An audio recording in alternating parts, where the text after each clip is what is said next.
Bueno, aquí estamos nuevamente, bienvenidos a la clase número 4, ¿no? Laura, Creo que 4, sí, muy bien, de sí. Literatura Argentina 2, en esta temporada inaugural del segundo cuatrimestre de 2021. Nos había quedado pendiente de la semana pasada hablar un poquito, no tenemos tantísimo tiempo, del libro Criminales y de su autor, Juan José de Zoysa Reilly.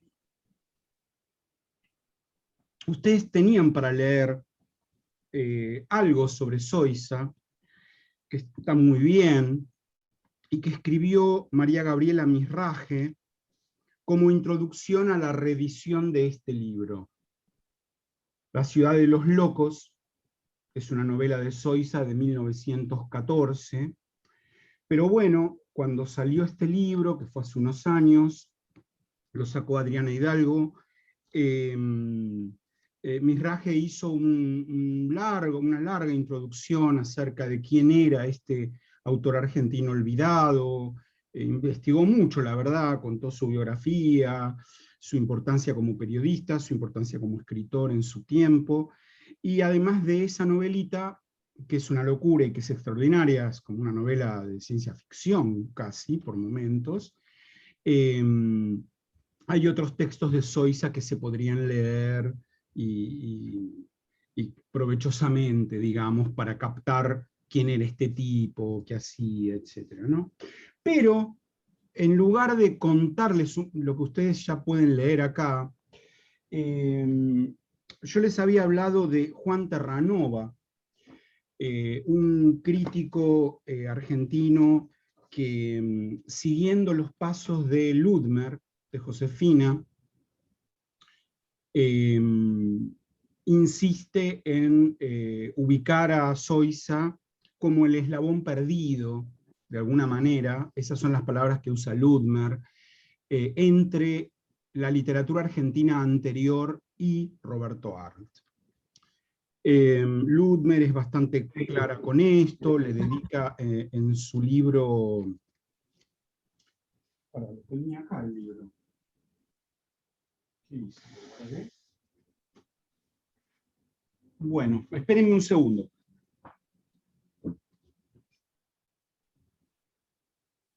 A ver si lo encuentro yo.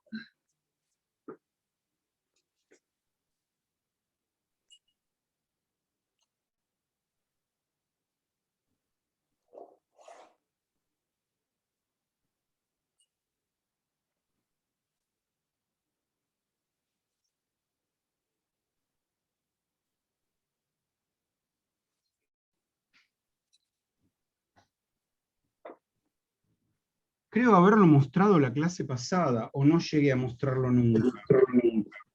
No lo encuentro, no está en la biblioteca en su lugar.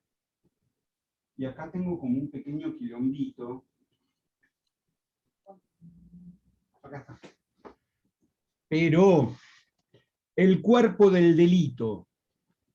El cuerpo del delito. Gran libro, por diversas razones, ¿no? Bueno, allí Ludmer habla de Zoysa largamente, y es donde propone que Zoysa sería ese eslabón perdido, bla, bla, bla. A ver, vamos a mostrar como algún pasaje.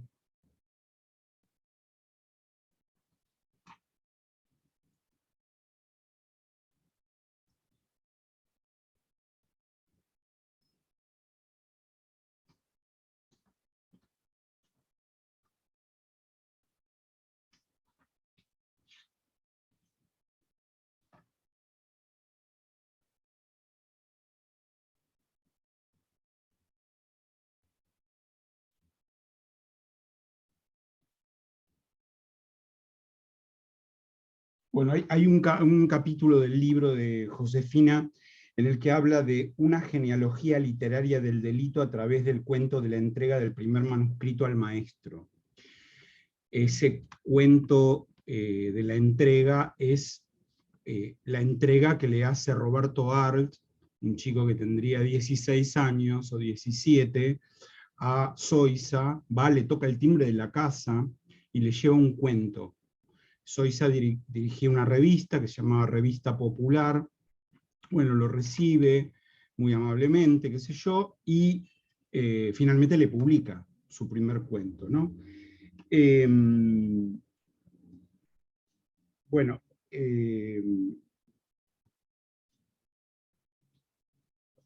todo esto lo cuenta Arlt en una crónica, ¿no? En una voz fuerte.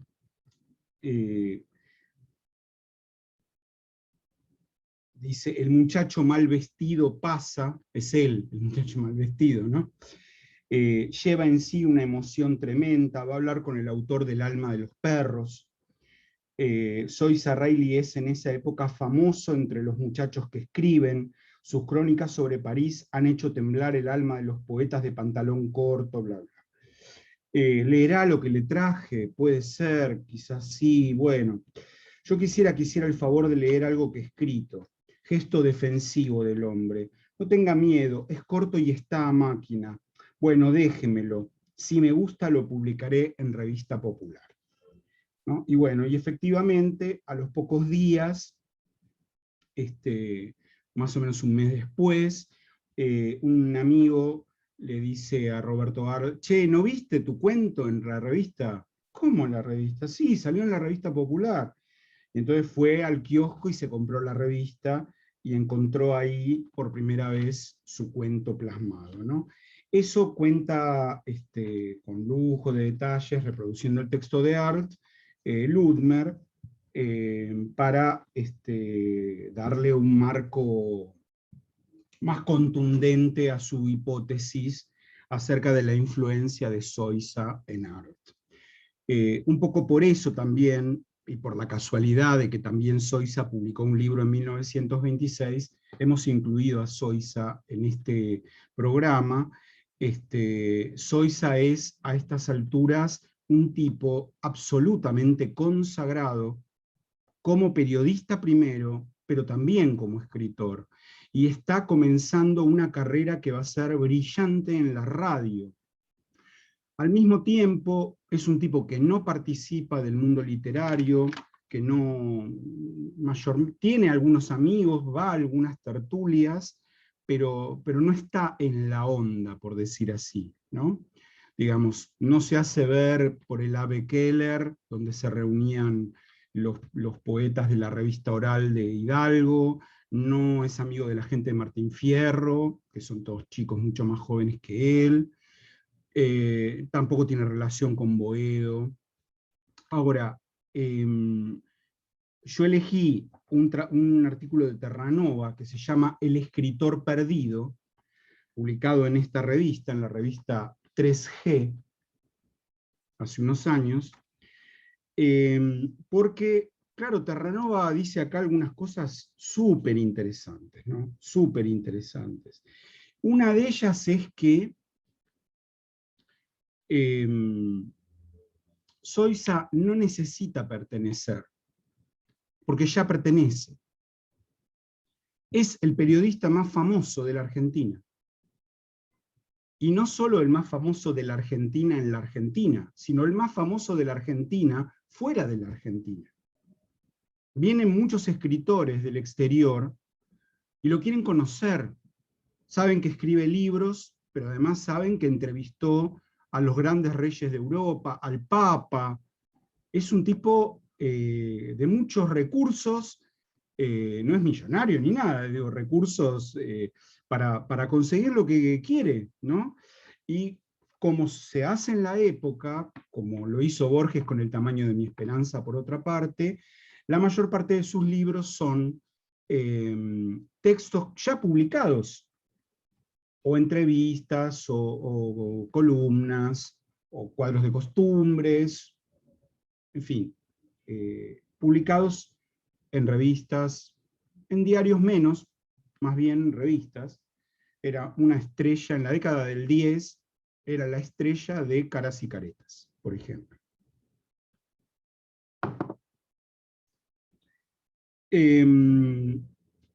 Hemos dicho que más allá de la novela perdida de Arlt, El diario de un morfinómano, 1920, la novela cordobesa. Bueno, no tenemos idea de nada de eso. En el primer libro conocido de Arlt, que es Las ciencias ocultas en la ciudad de Buenos Aires, Arlt cita a Zoïsa Reilly, por ejemplo, ¿no? ¿Qué sería de la humanidad en tal estado de acuerdo con su deseo? No puedo menos que recordar La ciudad de los locos de Zoïsa Reilly, dice, ¿no?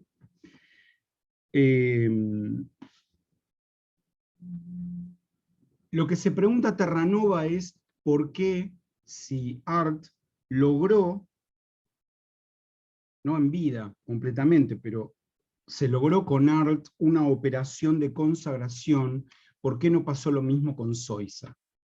Esa es como la gran pregunta, ¿no? Zoïsa para la literatura argentina se perdió en el camino. De hecho, recién hablaba de Martín Fierro, y de hecho los chicos de Martín Fierro, en su sección Epitafios, muy a menudo lo incluían a Zoïsa. Eran unos versitos que intentaban copiar una lápida, ¿no? También se los escribían entre ellos, unos a otros, ¿no? Pero normalmente los más bravos eran contra los, entre comillas, vamos a decir, enemigos. Contra Lugones, contra la gente de Boedo, por supuesto. Pero hay uno fuertísimo, fuertísimo, contra Zoïsa, de los varios que le escribieron, que dice: Zoïsa Reilly, su diarrea literaria terminó. Esta su lápida sea LPQLP, o sea, la puta que lo parió, ¿no? A la manera de la cancioncita contra Macri, que también se nombraba de esa manera, ¿no? Bueno, como muy fuerte, ¿no? Pero vean cómo se habla de diarrea literaria. Testimonios que hay en esta misma revista que tengo, porque está toda dedicada a Zoïsa la revista. Hay un reportaje a la hija, por ejemplo, hay una cantidad de cosas súper interesantes. Lo presentan a Zoïsa como un hombre de familia, como un hombre de hogar, por eso es que no andaba por las noches por ahí. Pero claro, ¿qué hacía el tipo a la noche? A la noche escribía, hasta las 4 de la mañana. Y como estaba comprometido con diferentes medios, bueno, una noche escribía una cosa para Caras y Caretas, al otro día escribía algo para El Hogar, al otro día escribía algo para el diario La Nación. Permanentemente estaba escribiendo. Y cuando juntaba una cantidad de cosas del mismo tono, o sobre un mismo tema, o que podrían agruparse, sacaba un libro. Y de vez en cuando escribía alguna novela. Así lo recuerda la hija, que dice que, bueno, que él a la mañana se levantaba y llevaba lo que había escrito la noche anterior al medio al que tenía que ir, que lo llevaba mecanografiado, por supuesto, y iba visitando otras revistas, otros lugares que le iban pidiendo a la vez más cosas. Al mediodía volvía a casa tempranito, almorzaba, y se iba a dar clase, era profesor de secundario, Zoïsa. Tenía el título de profesor de Ciencias y Letras, estudió en lo que hoy se llama Joaquín B. González, que en aquel momento no se llamaba así, y enseñaba literatura e historia. Durante 30 años hizo eso. Incluso cuando ya era muy famoso con la radio, ganaba mucha guita con la radio, se jubiló como profesor, el tipo. Así que, bueno, esto es interesante, ¿no? Esto de la diarrea literaria, hay que pensarlo también como una muestra de clara envidia por la capacidad de trabajo del tipo, ¿no? Los jóvenes de Martín Fierro les da una bronca bárbara que el tipo una vez por año saque un libro, y algunos años saca 2, y además es conocido, y además como periodista le pagan muy bien. Ellos en Martín Fierro no ganan nada. Son jóvenes que armaron Martín Fierro, pero no tienen un sueldo. Lo mismo pasa con las revistas de Boedo, no pagan Claridad, y antes los creadores no pagaban un sueldo. Por eso, en cuanto aparecen laburos en un diario, se empiezan a ir. Todos, los de Boedo primero, que eran los más necesitados de guita, pero los de Martín Fierro también, luego, ¿no? Bueno,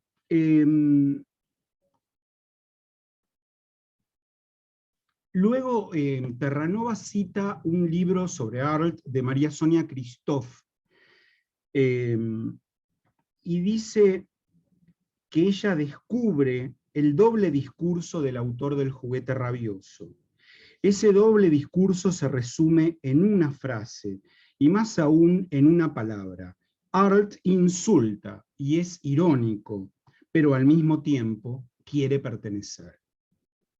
En el deseo insatisfecho de pertenecer, el cinismo y la actitud de buscarroña que tenía Arlt en la vida cotidianamente todos los días, es lo que lo diferencia de Zoïsa Reilly y lo que decide de alguna forma que sus destinos sean diferentes y prácticamente opuestos. Mientras que Arlt se preocupa para que alguien lo recuerde, como lo que le pasa a Silvio Astiera en la novela que leímos, ¿no? Digamos, él quiere ser famoso, quiere morirse y ser eterno, por ejemplo. Bueno, eso parece que es lo que quería Arlt también, quedar en la literatura argentina de alguna manera. Zoïsa no tuvo su operación Arlt, digamos, lo que se empezó a hacer en la década del 50, que fue abrochándose así, más o menos en 10 años se hizo todo eso, la operación Arlt. Primero, un tipo llamado Tomás de Larra seguro, escribe una biografía de Roberto Arlt, en 1950, que se llama Arlt el torturado. Perdón, ¿no es Raúl Larra? Raúl, perdón, gracias, sí, Raúl Larra, sí, me salía el nombre de un escritor español, ¿no? Sí, Raúl Larra, gracias. Luego, en la década del 50, avanzando la década del 50, los jóvenes de contorno, donde estaban los hermanos Viñas, por ejemplo, donde estaba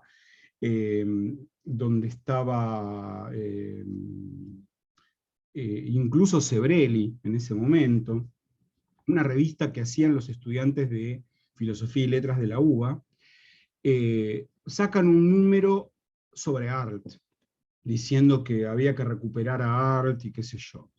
Y muy poco después, unos años después, Mazzotta, que era un psicoanalista hiperconocido, publica un libro llamado Sexo y traición en Roberto Arlt, ¿no? Aplicando teorías psicoanalíticas y un primer Foucault, al que había accedido Mazzotta, como formas de analizar las novelas de Arlt.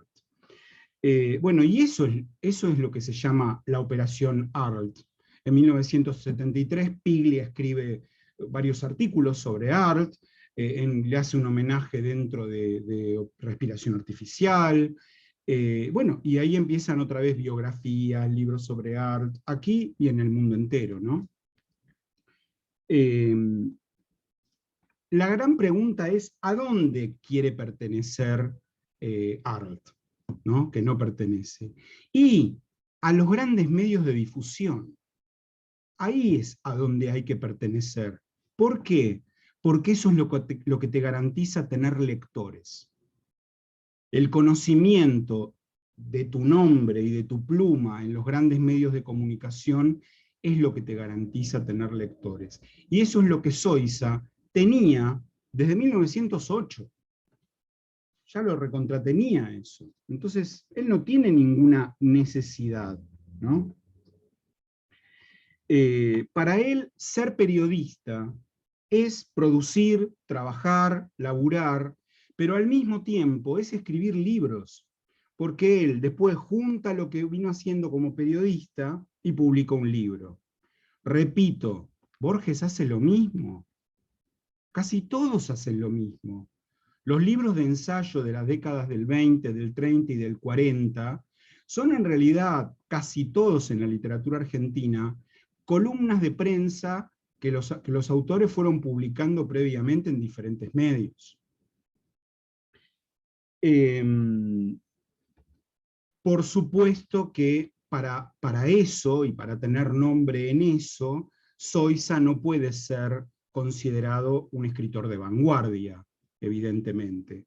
Si bien en La ciudad de los locos es un ejemplo de un vanguardismo muy interesante, muy, pero muy interesante.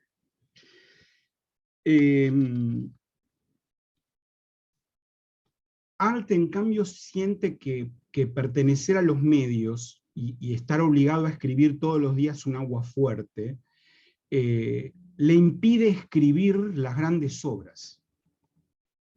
Y esto es, dentro de la literatura argentina, quizá dentro de la literatura del mundo,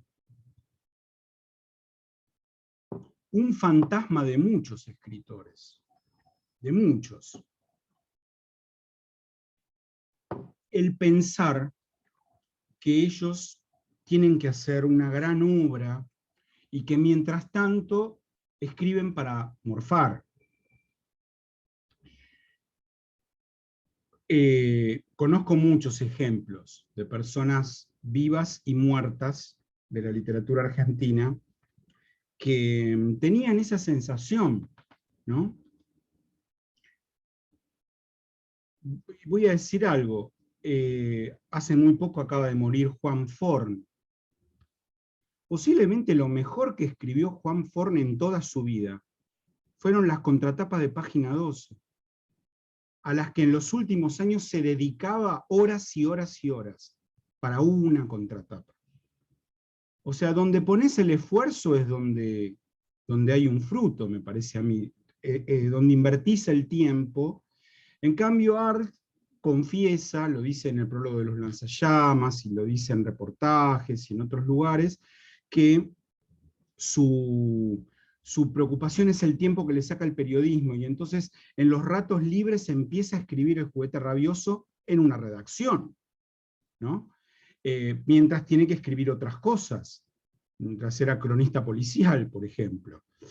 Y el tipo se agobia por eso, se vuelve loco, y no se da cuenta hasta que luego, cuando pasa al diario El Mundo, y triunfa su página de Aguafuertes, entiende que eso no solamente le da prestigio, porque mucha gente empieza a comprar el diario para leerlo a él, sino que además le da guita, porque le da un nombre, el diario le paga mejor, no le paga como los otros periodistas, y eso le permite, bueno, y en muy poco tiempo él escribe Los Siete Locos, Los Lanzallamas, empieza a escribir teatro, empieza a publicar teatro y a estrenar obras en 1932. Digamos, tiene una sucesión, unos años ahí, que son los años de mayor éxito de sus Aguafuertes, que por otra parte, cuando salen en el libro, por supuesto son una selección de los escritos para el diario El Mundo, obvio, ¿qué va a ser? Pero bueno, Arlt siente que no es el dueño del circo en el mundo de los medios, y que entonces él necesita conseguir esos lectores que solamente el conocimiento masivo le permitiría tener. Así que bueno, ahí hay una cosa que permitiría distinguir la actitud de Soysa Reilly de la actitud de Arlt, la desesperación de Arlt y la tranquilidad de Soysa en ese sentido, ¿no?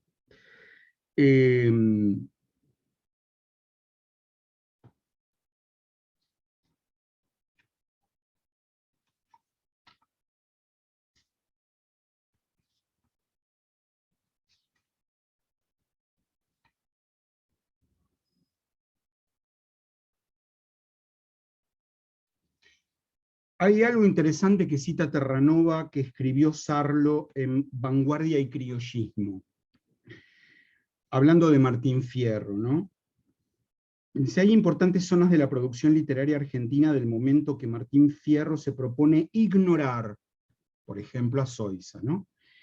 Si es preciso crear un público nuevo, tarea que Martín Fierro encara programáticamente, hay que hacerlo reprimiendo, pulverizando, destruyendo el gusto del mercado. La literatura de kiosco y el teatro le parecen a los de Martín Fierro una forma corruptora de la competencia. Lo desprecian, es una literatura absolutamente menor para ellos, ¿no? Y entonces, bueno,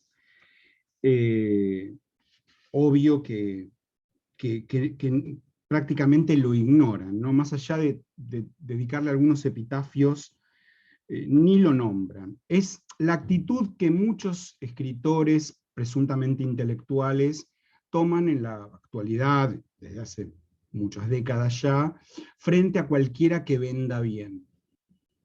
Esa no se la banca nadie, ¿viste? Lo padeció Osvaldo Soriano en su momento, en la década del 80, lo padeció mal el tipo, porque él quería que sus libros se leyeran en la Facultad de Filosofía en la UBA, cosa que no sucedió nunca. Porque esto alguna importancia tiene que tener, ¿no? Digo yo, la gente no come vidrio, no es boluda. Quiero decir, si Soriano sacaba un libro y vendía 200.000 ejemplares, y Piglia sacaba un libro y vendía 300, algo quiere decir eso. Algo quiere, no el último Piglia, digo el Piglia de la década del 90 o del 80. Igual el Piglia de ahora vendía 5.000 libros. Ya está, no más que eso, ¿no?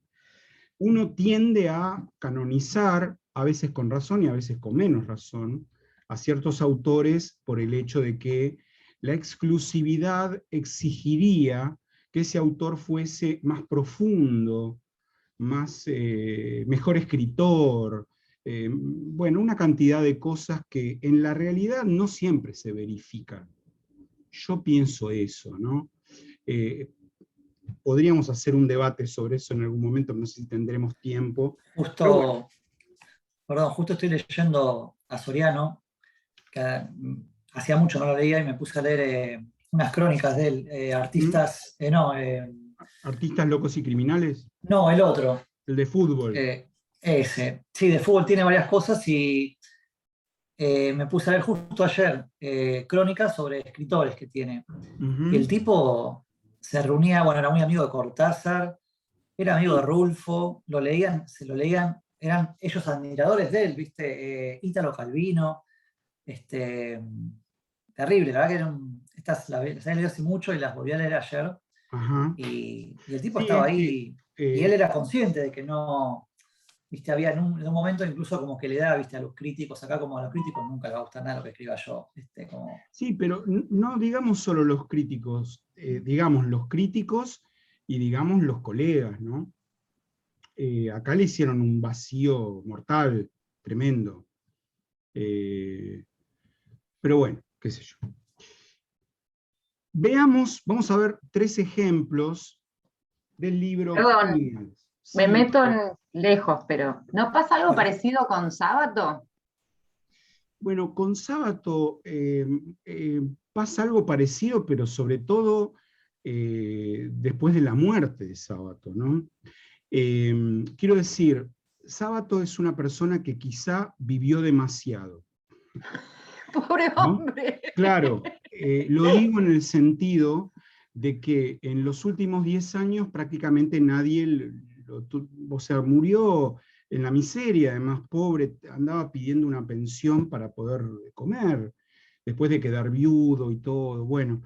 El tipo escribe un libro que él presume que es el libro final, se llama Antes del fin, es como una despedida, pero vive varios años más después de eso. Después, de hecho, escribe La Resistencia. Claro, claro. Y bueno, a mí me da la impresión de que es un escritor que le pasa en parte lo que le pasó a Cortázar, ¿no? Que su literatura puede haber envejecido para nosotros. No quería meterme en ese tema. Bueno, perdón, pero es que eso también hay que decirlo. Puede haber pasado eso, pero sin embargo, a mí me parece que El túnel y Sobre héroes y tumbas son 2 novelas extraordinarias, absolutamente extraordinarias, ¿no? En fin, es más, algún año voy a dar en literatura argentina sobre héroes y tumbas, porque se lo merece. Pero bueno, cayó en el mayor de los silencios Sábato, ¿no? Cuando yo era estudiante en la facultad, tuve un programa de literatura argentina 2 muy curioso, pero que tuvo su gracia, ¿no? Vimos novelas de las cuales se había hecho la película. Y entonces, veíamos la novela, veíamos la película, íbamos al Museo del Cine a ver la película en proyector de cine, porque no había otra manera. Estoy hablando de 1984, por ahí. Y si el escritor vivía, venía a hablar con nosotros. Bueno, Sábato fue tomado, se tomó el túnel, vimos la película, y vino a hablar con nosotros. En 1980 y pico, que Sábato viniera a la facultad era una fiesta, una locura, ¿no? Quiero decir, ¿qué pasó en el medio de eso? Bueno, después las barbaridades que dijeron de él por haber hecho lo de la CONADEP y atribuirle a él una cosa que no es verdad. La teoría de los dos demonios. La teoría de los dos demonios. La infamia de cambiar el texto escrito por una persona como él, lo que hizo Kirchner, ¿no? Néstor, cambiar el texto, esa parte la cambiaron en el informe de la CONADEP, en el Nunca Más. En 2010, no o por ahí fue, 2009. Sí, lo suprimieron. O lo suprimieron. No sabía eso, mirá. Bueno, lo cual es un disparate, digamos, porque el tipo en ese sentido hizo una labor impecable y además yo te la debo laburar en la CONADEP y enterarte todos los días de las barbaridades, escuchar a la gente sobreviviente contarte su vida y lo que le pasó, digamos. En fin. Dice que las secretarias, las dactilógrafas, tenían que ir todo el tiempo reemplazándolas porque claro, no soportaban no estar más de un rato. Claro. Tremendo. Tal cual, tal cual. Bueno, así que, pero eso es extraliterario en todo caso. Me parece Sábato un gran ensayista, digamos, hay un libro que me parece extraordinario, de 1974, que se llama El escritor y sus fantasmas, muy bueno, pero también los ensayos que tienen que ver con la ciencia, uno y el universo, para mí, yo lo leí entero a Sábato en su momento. Reconozco que la novela Abaddon el Exterminador, en su momento la leí 2 veces, en la adolescencia y luego a los 20 y pico largos, y no me parece que esté bien construida, me parece que es un poco delirante, digamos, pero repito, sus 2 primeras novelas me parecen alucinantes, extraordinarias, ¿no? Pero sí, como que pasás de moda y chau, ¿viste? Una cosa así. Bueno, de criminales, yo les había pedido que leyeran 3 textitos, no es que los vamos a leer ahora de vuelta ni nada, ¿no? Pero para tener una idea de por qué el tipo habla de criminales. Bueno, obvio que hay un prólogo. En el prólogo Zoisa, bueno, lo llama criminales, dice, los criminales que veréis desfilar en este libro doloroso, libro escrito con la rabia de mi propio destino, pasan todos los días a la vera nuestra, son canallerías vestidas de honrados, bueno, pasan en sus automóviles, Y más adelante dice, los ricos tontos no entienden cuando se les habla suavemente. La voz suave es la voz de los arrepentidos y la de los lacayos. Para que esos ricos nos entiendan, es menester rugirles en la boca, hay que ladrarles en la piel. Diríase que las clases altas sociales, cuanto más cultas, cuanto más letradas, cuanto más refinamiento de ideología consiguen, más lejos están de la virtud legítima. Esta idea es muy de Arlt, por ejemplo, muy, ¿no? Hay que ladrar, hay que mostrar a los gritos las cosas que pasan y el reverso del alma humana, digamos así, ¿no? Bueno, el primer caso, llamado El alma de una millonaria, pone ahí un subtítulo, Rasgos de una autobiografía. Bueno, es un pibe que cuenta que él quería estudiar y que la madre consigue una entrevista con una millonaria que donaba dinero para construir iglesias y mantenía hogares para chicos y qué sé yo. Bueno, van a verla simplemente y le piden si no les puede dar una ayuda, una especie de subsidio particular para el pibe, para que pueda ir al secundario, porque él cree que tiene con qué, que después va a poder ser médico, abogado, algo, ¿no?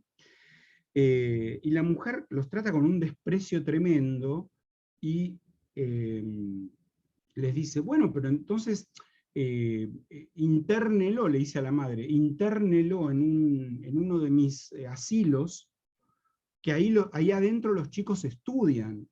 Y, tenía que despojarse del hijo, mandarlo a un internado de chicos sin padres, digamos, huérfanos. Bueno, una cosa disparatada, ¿no? Y la mina está más preocupada porque su nombre aparezca en la reconstrucción de una iglesia, por ejemplo. Se habla del caso de un pueblo totalmente destruido por un terremoto, y en vez de reconstruir las casas, ella lo que hace es dona un montón de guita para reconstruir la iglesia del pueblo. Y la gente no tiene dónde vivir, ni dónde dormir, no tienen techo. Bueno, eso sería un ejemplo de una criminal para Zoïsa, ¿no? Un buen ejemplo de criminal. El otro caso que elegí se llama La tragedia de un hombre que hizo mal. Bueno, tiene todo una mise en scène, una puesta en escena en un bar, donde un tipo bastante borracho toma de más, empieza a hablar y va a contar una historia. Al lado hay un personaje que dice que es un negro. No sabemos si usa la palabra negro en el sentido recto de una persona de raza negra, o si usa la palabra negro en el sentido despectivo en el que se usa históricamente en la Argentina. Se puede usar en sentido despectivo o afectivo también, ¿no? Pero cállese, negro de porquería, le dice al tipo, ¿no? Porque dice, voy a contar algo, no sé qué, pero está borracho. Y el negro se empieza a reír, ¿no? Al principio, cállese, negro, pero empieza a contar. Bueno, y cuenta, ¿alguien lo recuerda? ¿Quieren decirlo? Cuenta la historia de un tipo que toma un barco y naufraga, ¿no? Un tipo, su hermano es. Y naufraga. Y entonces caen al agua, se hunde el barco, qué sé yo, y ¿cómo se salva? Bueno, se salva porque en un momento va nadando, no, en un momento va nadando, y uno le empieza a tirar de la pierna, de la ropa, claro, lo tira para abajo, pero el otro se quiere salvar porque se está ahogando. Y se despoja de la ropa, del pantalón y del calzoncillo, el otro se queda con el calzoncillo, y se salva, ¿no? Y bueno, y se cuenta toda una parábola por la cual el tipo se convierte en un millonario, vive bien, extraordinariamente, tiene dinero, qué sé yo. El negro ya lo escucha ahí como, pero qué hijo de puta, mirá cómo se salvó, o sea, dejando morir a otro, ¿no? Bueno, y previsiblemente, en una cosa un poco infantil quizás como resolución, se dice que él toma el viaje del Titanic, pero Zoïsa pone que el Titanic va de Nueva York a Londres, y era al revés, ¿no? El Titanic iba hacia Nueva York, y que está en ese naufragio, y que a él le pasó lo mismo, pero él se agarró de otro tipo, y el otro tipo hizo lo mismo que había hecho él 30 años antes, y murió en ese naufragio, ¿no?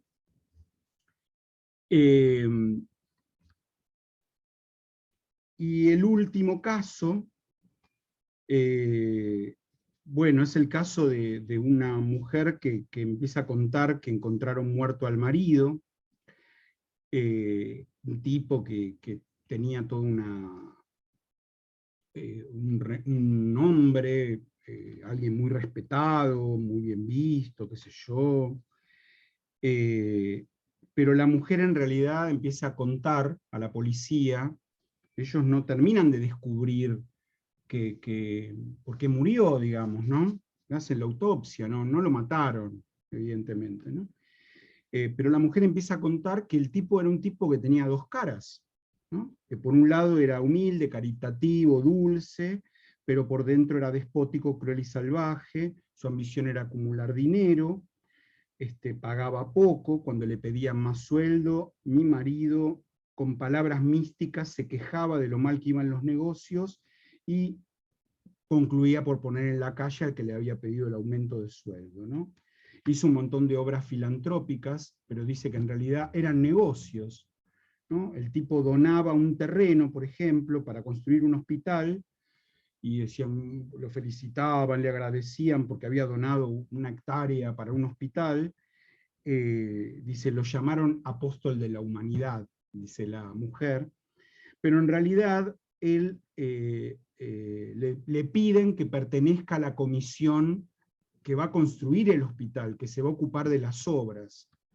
Y entonces, al comprar los materiales para las obras, se manda unos curros terribles, los materiales cuestan, porque el hospital no lo paga él, el hospital lo paga el Estado, él donó el terreno, por eso lo ponen como presidente de la comisión. Bueno, y afana, qué sé yo, el tipo, ¿no? La cuestión es que cuenta otro episodio en el que una señora de un conventillo le pide que por favor no las desalojen, que tiene un hijo chiquito, y qué sé yo, y el tipo le dice, quédese tranquilo, señora, quédese tranquila, y cuando la mujer se va, le dice al oficial de justicia, mañana no quiero que estén acá. Bueno, una cantidad de cosas, ¿no? Pero se llama Ni pa' los perros. ¿Por qué? Porque la mujer cuenta un hecho casi alucinado, de un perro que tenían, muy bravo, y que cuando, una vez que ya le habían hecho la autopsia ahí mismo en la casa, los policías, quedó el cadáver ahí. Se hizo la autopsia en el propio escritorio del hombre, y resulta que viene el perro de la casa, ¿no? Y cuando cuando lo cosieron al cadáver, el médico que hizo la autopsia dejó el corazón afuera del cuerpo. Le había sacado el corazón, ¿no? Y que uno de los doctores lo había mirado y dice, qué hermoso corazón que es este, ¿no? Queda el corazón del tipo arriba del escritorio, y bueno, se llevan el cuerpo, lo entierran, y cuando la mujer vuelve del cementerio, entra a ver en la oficina del esposo todo, y con ella entra el perro, y el perro va corriendo y agarra algo y se come el corazón. Pero se come el corazón y se muere el perro. Quizá porque al cuerpo le habían puesto cloroformo, le habían puesto químicos para que se mantuviera durante la autopsia, para que no diera olor, no sé. Pero bueno, esto se lee como, ni para que lo coman los perros servía este tipo, ¿no? Por eso llaman ni para los perros. Bueno, son... Claro, profe, porque ella estaba un poco en la duda también si lo habían envenenado o no al marido, Claro, ¿no? claro, Ujú. claro. Porque hay razones para pensar que sí, el tipo era una porquería de Total. persona, ¿no? Ujú. Efectivamente, sí. Bueno, esto como un introito a lo que viene ahora, que es ya puntualmente Los Siete Locos. Denme un segundito que me voy a buscar agua y arrancamos. Los Siete Locos no, el juguete rabioso. Claro.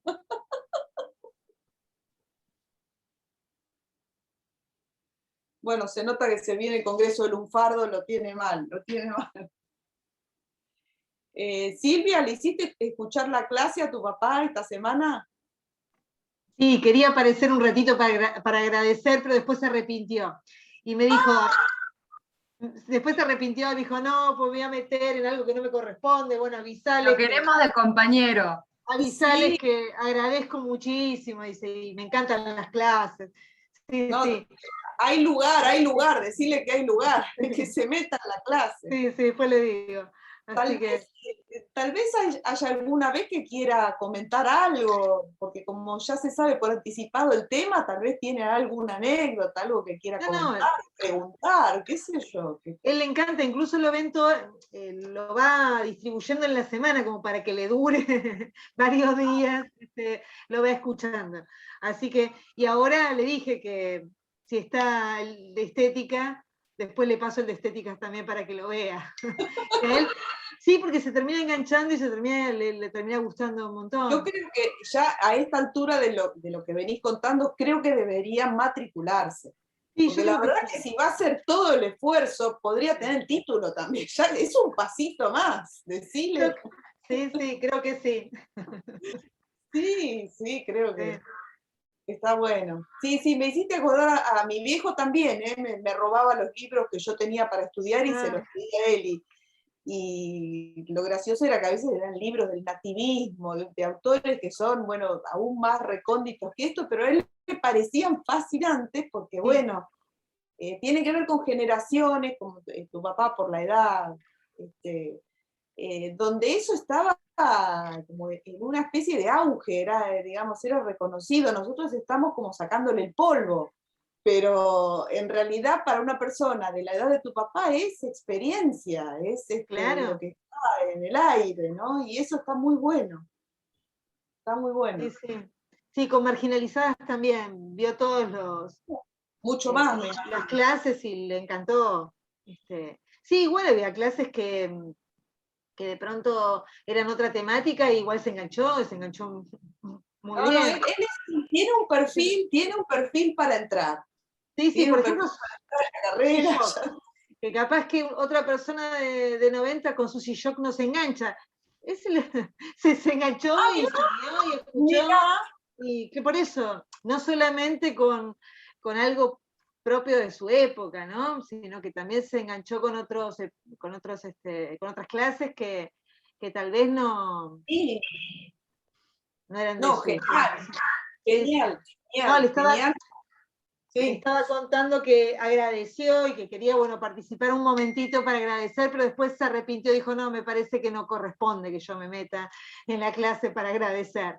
Pero agradeció, dice, lo felicita, que él disfruta mucho de las clases. Qué bueno. Mandale un gran abrazo de mi parte. Bueno, ¿leyeron la novela? Sí.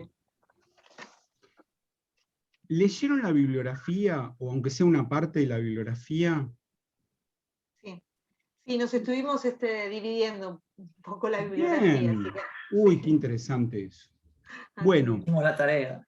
Muy bien, genial, porque quiero que conversemos hoy de esto. Bueno, en principio, ¿qué clase de novela sería El juguete rabioso? Eso sería una gran pregunta. Sin ninguna duda, una rareza en su momento, en su tiempo. Una rareza, algo excéntrico, dice Beatriz Arlo. Un producto excéntrico de un escritor extra-ordinario. Para empezar, llaman la atención algunas cosas de la vida de Arlt de ese momento, que está como acomodándose para tratar de alcanzar algún tipo de sitio cercano a otros escritores. Tiene la malísima suerte de que su gran mentor, Ricardo Guiraldes, se muere enseguida. Pero el secreto de la posibilidad de escribir esta novela, que iba a llamarse Vida Puerca o La Vida Puerca. Esa posibilidad la encuentra cuando Guiraldes lo toma como secretario. ¿Sí? O sea, es el secretario de Guiraldes. Le lleva los papeles, le hace trámites, está con él. Durante mucho tiempo se habló de un Guiraldes que metía mano en lo que escribía Art en esa época. Es para mí totalmente descartable, ¿no? No hay nada de Guiraldes, si uno ha leído un poco a Guiraldes, en ese librito, en esta novela de Art. Claramente, no hay nada. Y después está el famoso tema de las comillas, que lo voy a mencionar al pasar, pero yo le dediqué un artículo entero a eso, ¿no? Ese tema de las comillas viene desde la década del 70 con Piglia. Piglia dice a Art, o Guiraldes o el editor de Editorial Latina, que es por donde salió la novela, le empezaron a poner comillas en las palabras lunfardas. Bueno, esto no es así. ¿Y cómo nos damos cuenta de que no es así? Bueno, primero porque si uno lee el texto entero, hay varias palabras lunfardas entre comillas y varias palabras lunfardas sin comillas. Con el agravante de que algunas que en alguna página aparece con comillas, en otras aparecen sin comillas, la misma palabra, en el mismo libro.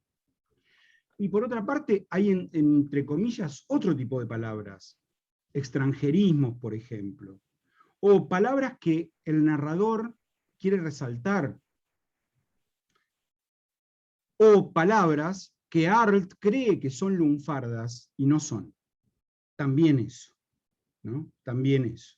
Como la palabra bombarda, que es el nombre que le da el cañoncito ese que hace al principio de la novela, ¿no? Que aparece entre comillas. Es una palabra española normalísima, no tiene nada de particular, no tendría por qué aparecer entre comillas.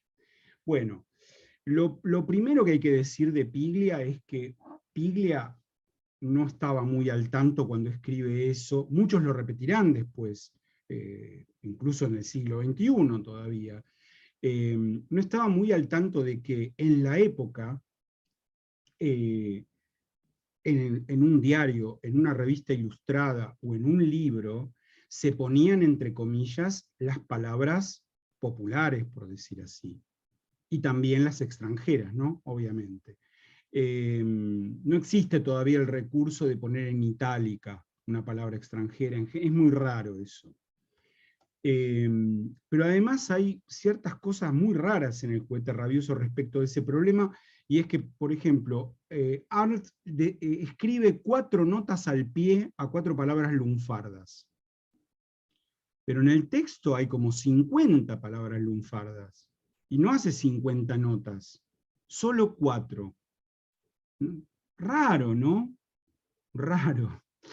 Una nota a la palabra tira, una nota a la palabra traje, que dice que, perdón, jetra, que dice que es traje, por supuesto, ¿no? Bueno, notas hechas por él, pero como que hizo esas notas o se aburrió, no sé por qué, no queda claro por qué, ¿no?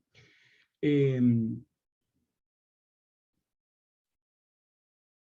interés filológico de Art, lo digo en un sentido de filología popular, pero bueno, filológico de Art, luego quedará muy plasmado en las Aguafuertes, porque a él le interesarán muchas palabras del lunfardo. Él habla lo llama caló, dice que es el idioma porteño. Bueno, escribirá, como ya dijimos, una Aguafuerte llamada El idioma de los argentinos, igual que el libro de Borges, cuando en realidad él habla del idioma porteño, o del lenguaje porteño, para ser más exactos. O sea que hay todo un interés ahí. Este recurso debe verse así, como un recurso, ¿no? En el artículo del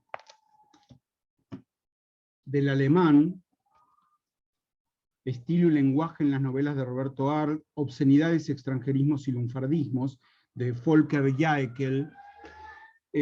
Bueno, él habla de eso, cita, están pasando los bomberos, cita a Berdeboy, Paul Berdeboy, que hizo un recuento de los lunfardismos en Arles, y dice que a medida que van pasando las obras cada vez son más frecuentes, o sea, en el juguete rabioso hay una cantidad de lunfardismos, en los 7 locos hay más, y en los lanzallamas hay como 100. Contó este tipo contó uno por uno, hay que ver si contó bien, yo no me voy a dedicarme a corroborar eso, ¿no? Pero bueno, luego encuentro en alguna de las cosas que ahora podemos comentar, ¿no? En alguno de los artículos, en el de Rita Knutzmann, que también es una profesora alemana, aunque hace años que vive en España, algo que parece un poco raro, ¿no? Que dice, bueno, la novela está expresada en forma muy coloquial, Jaekel también pone eso, ¿no? Y es como si hablara cualquier porteño, como si copiara el habla de cualquier porteño de clase media baja, o baja. La verdad es que no. O sea, si uno lee al narrador, una cosa es cuando hablan los personajes, pero si uno lee al narrador, el narrador habla con unas metáforas que son una locura. De hecho, Sarlo hace hincapié en eso, metáforas que tienen que ver con la técnica, donde aparecen cosas que metafóricamente son geniales, ¿no? Alguna que recuerdo, espérate. Yo ordené, estúpidamente, porque no tiene nada que ver, pero ordené la bibliografía por año. Entonces tengo arriba la de el artículo de Golubov, que es de 1980, y el último es el de Sarlo, o el penúltimo es el de Sarlo y el del alemán, ¿no?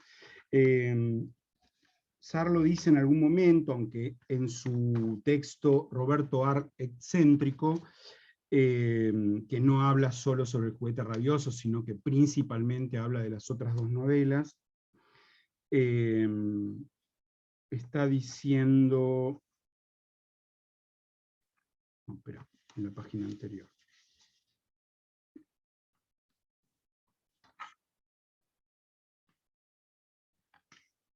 Como ejemplos de estas metáforas que tienen que ver con un lenguaje técnico, un vocabulario técnico, ¿no? Ramalazo de aluminio, torpedo de cristal, aire de ozono. Con el vocabulario plebeyo de lo técnico se construye un paisaje urbano y también a los sujetos. Por ejemplo, se dice la conciencia presada en cascos de aceros, pasada por laminadoras, galvanizada por corrientes eléctricas, ¿no? O sea que aparecen figuras de la metalurgia, de la galvanoplastia, utilizadas para describir una tarde en el centro de Buenos Aires, para describir cómo es una situación, para describir cómo es una persona y demás. La estructura de la novela es relativamente sencilla, son 4 capítulos que cuentan episodios salientes de 4 años distintos de un adolescente, ¿no? En el capítulo 1, Silvio Astier tiene 14 años, en el capítulo 2 se dice claramente al año siguiente, o sea, tiene 15, en el capítulo 3 tiene 16, y en el capítulo 4 no dice nada, pero debemos sospechar que tiene 17, el pibe ya labura, bueno, ya vende papel, cuando se encuentra con Lucio, con aquel compañero de los 14, Lucio viste fenómeno, y qué sé yo, lo invita a tomar algo, y él le dice, ¿de qué laburás? Y Lucio se convirtió en un policía, en una policía secreta, en un tira, lo que se llama el lunfardo, un tira, ¿no?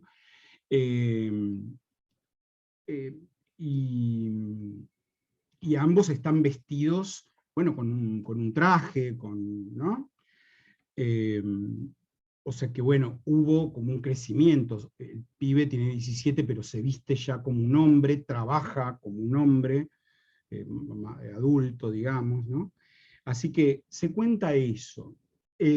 Rita Knutsman insiste en relacionar el juguete rabioso con dos esferas. No es absolutamente enfática con esto, pero son cosas que le surgen y las relaciona. Dice que por un lado hay una enorme influencia, aunque no haya ni una sola mención en la novela, ¿no? Una enorme influencia de la picaresca española. Para mí eso es muy evidente, digamos. Hay cierta estructura bastante parecida a la del Lazarillo, bastante parecida.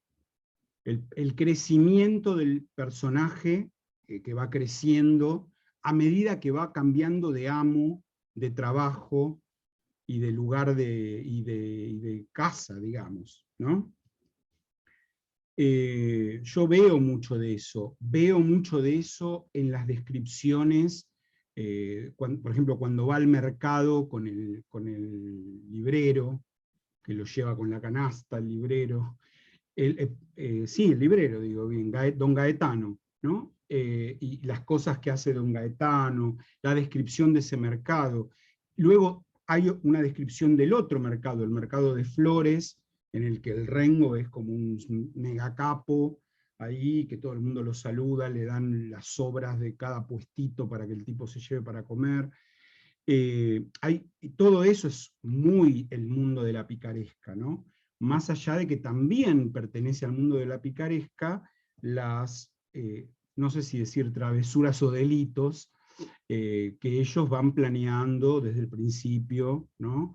Ir a un café y afanarse de la mesa de al lado las cucharitas, los platos, la tetera, o bueno, el robo en la biblioteca de la escuela y de las lámparas y de los libros. Hay como un espíritu picaresco. Por otro lado, Knutsman, posiblemente influida porque la novela de aprendizaje es un género por excelencia romántico y que pertenece al romanticismo alemán. Lo tenemos en El joven Werther de Goethe, por ejemplo. Ella dice que tiene mucho de novela de aprendizaje también. Cita varios críticos, algunos son ingleses, otros son alemanes. Cita una alemana, Vicky no sé cuánto, Vicky o Urm, que va por ese lado. Pero Knutsman no se decide por completo a definir al juguete rabioso como una novela de aprendizaje, lo que se llama en alemán, lo voy a escribir, Bildungsroman. Ahí hay dos palabras unidas en una sola cosa, ¿no? Roman es novela y Bildung es educación, aprendizaje, formación, digamos, ¿no? Bildungsroman es la novela de un adolescente que se está formando y que cuenta el proceso de la conversión de ese adolescente en un adulto. Ella dice que en Los Siete Locos, Knutsman dice que en el juguete rabioso no se verifica algún elemento que es muy importante en una novela de aprendizaje, que es historias de amor. Este adolescente no concreta nunca una historia de amor. Tiene en el capítulo 1 el nombre de una chica que le gusta, una Eleonora, que nunca aparece, que no sabemos nada de ella. Después cuando trabaja en la librería, en la caverna, que él llama caverna, están las chicas que pasan por la calle, porque eso es en el centro, es en la calle Lavalle, la librería, Lavalle al 800, y todo el tiempo pasan chicas y a él lo mandan a la puerta a tocar un cencerro para que los clientes entren a la librería, le da una vergüenza bárbara, mal vestido, se siente pobre, bueno.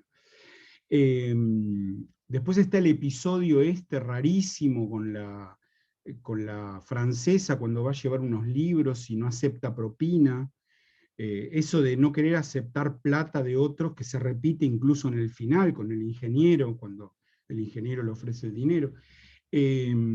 Y bueno, con esta mujer, que es una mujer grande, francesa, no es una adolescente como él no acepta la propina, lo besa en la boca, como propina, digamos, ¿no?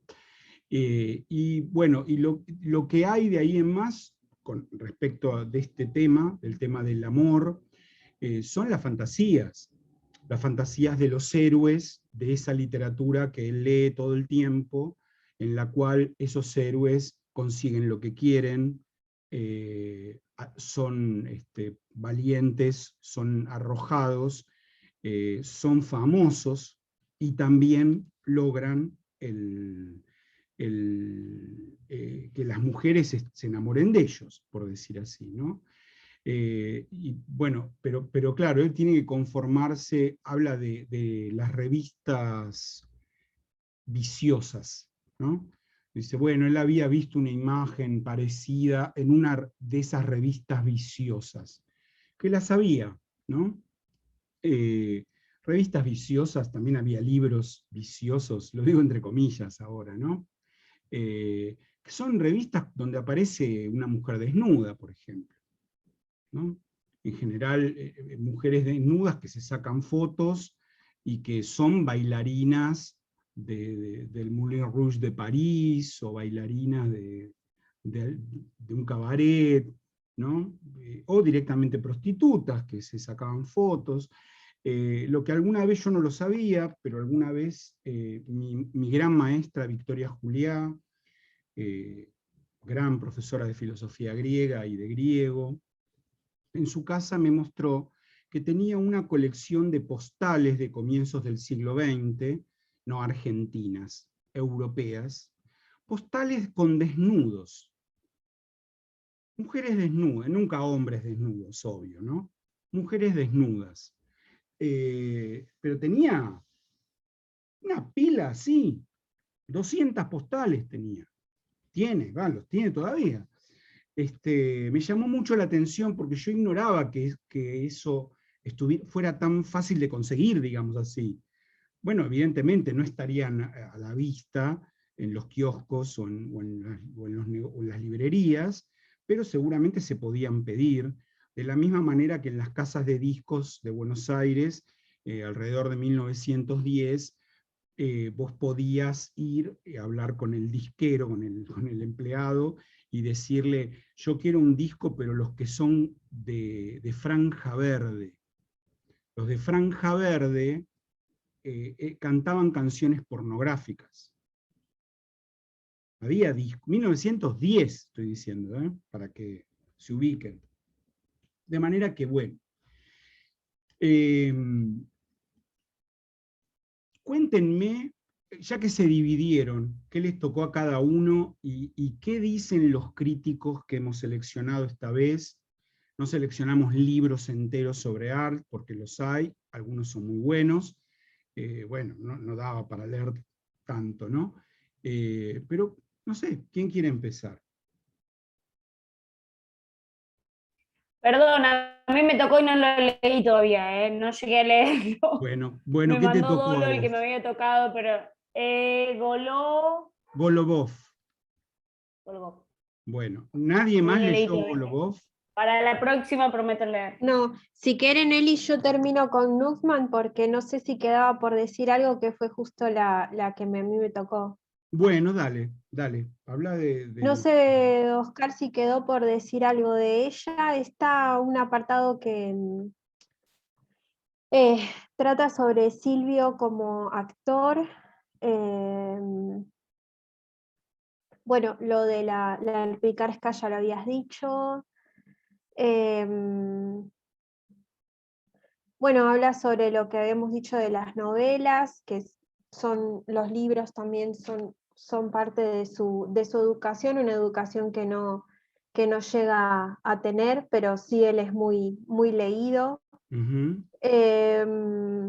¿Qué más? Bueno, dice acá que el robo y la fama van unidos en este objetivo de tratar de conseguir el éxito. Más que nada en los primeros capítulos, ya después eso no, Sí, claro. no va tanto. ¿Qué más? A ver, ¿qué más marqué?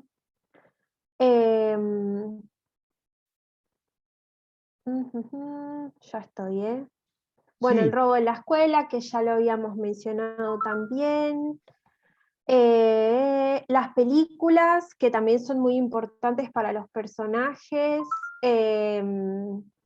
Jóvenes ladrones, acá en la página 71, llenos de un deseo infinito de inmortalizarse.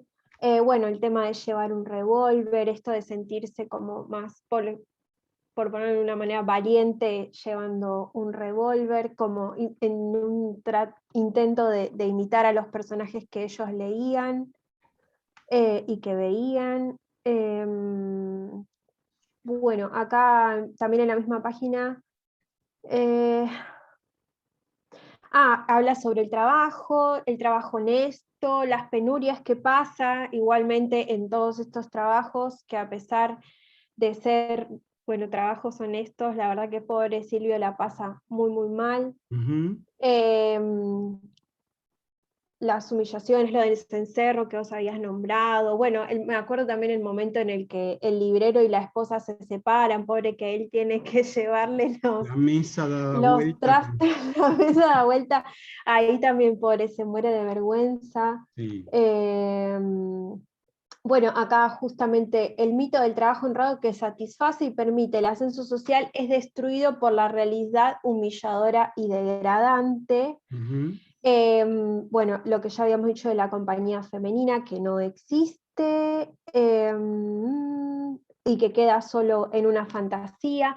Después algo que la escritora nombra también es el tema de la traición que sufre con el tema del Capitán Márquez, que la verdad a mí lo leí y me dio muchísima pena. Claro, claro, porque Y él hace una... cree que Sí, ahí, sí, sí, que yo en la dije, ay, escuela de sí, al fin se aviación le él va a dar. encontró su lugar, ¿no? Y no sucede. Y el Capitán Márquez lo caga porque tiene un recomendado. Sí, sí, un acomodadísimo. Bueno, y acá hace referencia a esto de lo que habías hablado en la clase pasada, del título anterior que se le iba a poner, que era La vida puerca, que al final no se le puso.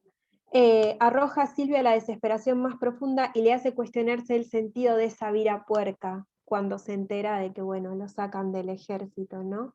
Sí. ¿Qué más? Bueno, hablas también sobre el intento de suicidio, cuando lo sacan del ejército, que también es un poco,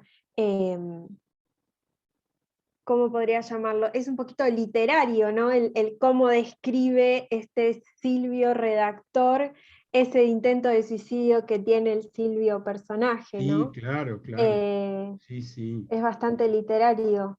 Y bueno, no estoy encontrando la página de lo que quería decir. A ver, porque acá hice algunas anotaciones en el PDF, pero bueno, acá está la traición al Rengo también, que es en el último capítulo. Y esta autora hace una diferenciación entre lo que es el Silvio como personaje, a ver si lo entendí bien, quizás me estoy equivocando, y el Silvio como escritor, que era un poco lo que vos decías de esta diferenciación entre los vocabularios, que los personajes usan un vocabulario de clase baja y este Silvio escritor usa unas metáforas hermosas y muy, muy bien construidas, y eso, decía la autora, si es que lo entendí bien, le da una cierta... caracterización de autobiografía a la novela, ¿no? Claro, sí, sí.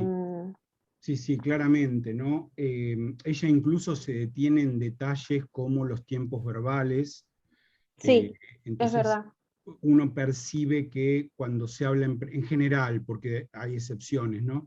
Pero cuando se habla en presente, el que está hablando es el Silvio mayor, que no sabemos cuán mayor es. No tenemos idea de si pasaron 10 años o 40, ¿no? No tenemos ni la Tal menor. cual. Pero bueno, el Silvio mayor, lo que parece que se está describiendo no es tanto la década del 20, sino la década del 10, por varios detalles que se mencionan ahí, ¿no? Pero podría ser 16, 17, 18, esos años parecen describirse de Buenos Aires y de ciertas costumbres y demás. Lo del alquiler de la cama para dormir una noche por $1, bueno, eso aparece en otros autores. Enrique González Tuñón tiene un libro que se llama Camas por $1, que era así, vos ibas, era como un hotel para dormir, pero en un hotel. Una habitación horrible, en una especie de conventillo, y te daban la cama. Y era sistema de cama caliente, porque en realidad a vos te levantaban a las 5 o a las 6, porque había gente que laburaba la noche y que iba ahí a dormir de día, en la cama donde habías dormido vos recién. Bueno, eso está, y todavía a comienzos de los años 20 existían, ¿no? Pero después hay otro tipo de referencias un poco más sorprendentes. Bueno, no importa. Creo que está bien. ¿Encontraste lo que buscabas o ya te parece que es No, suficiente? creo que es todo, profe. Bien, Sí, no sé bien. si cualquier cosita interrumpo. Bueno, cómo no. Bueno, Silvia, ¿vos qué te tocó leer?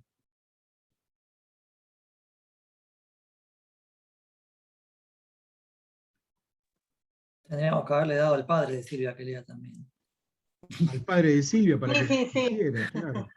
No, a mí me tocó el de Zahita, el de Silvia Zahita. Bien. Es muy bueno el de Zahita. Sí. En realidad habla de arte y la pasión por la lectura, y entonces hace como una... habla más que nada el personaje y el libro, bueno, el personaje de Rocambole y el autor del libro. Ponson du Terrell. Bueno, no lo quería decir porque no me iba a salir así. Ponson, decí Ponson. Dice que, bueno, era un autor muy prolífico, que había escrito, escribía dos libros cada 30 días, y que esto es como un ideal para Art. Es lo que a él le gustaría hacer, y entonces hace como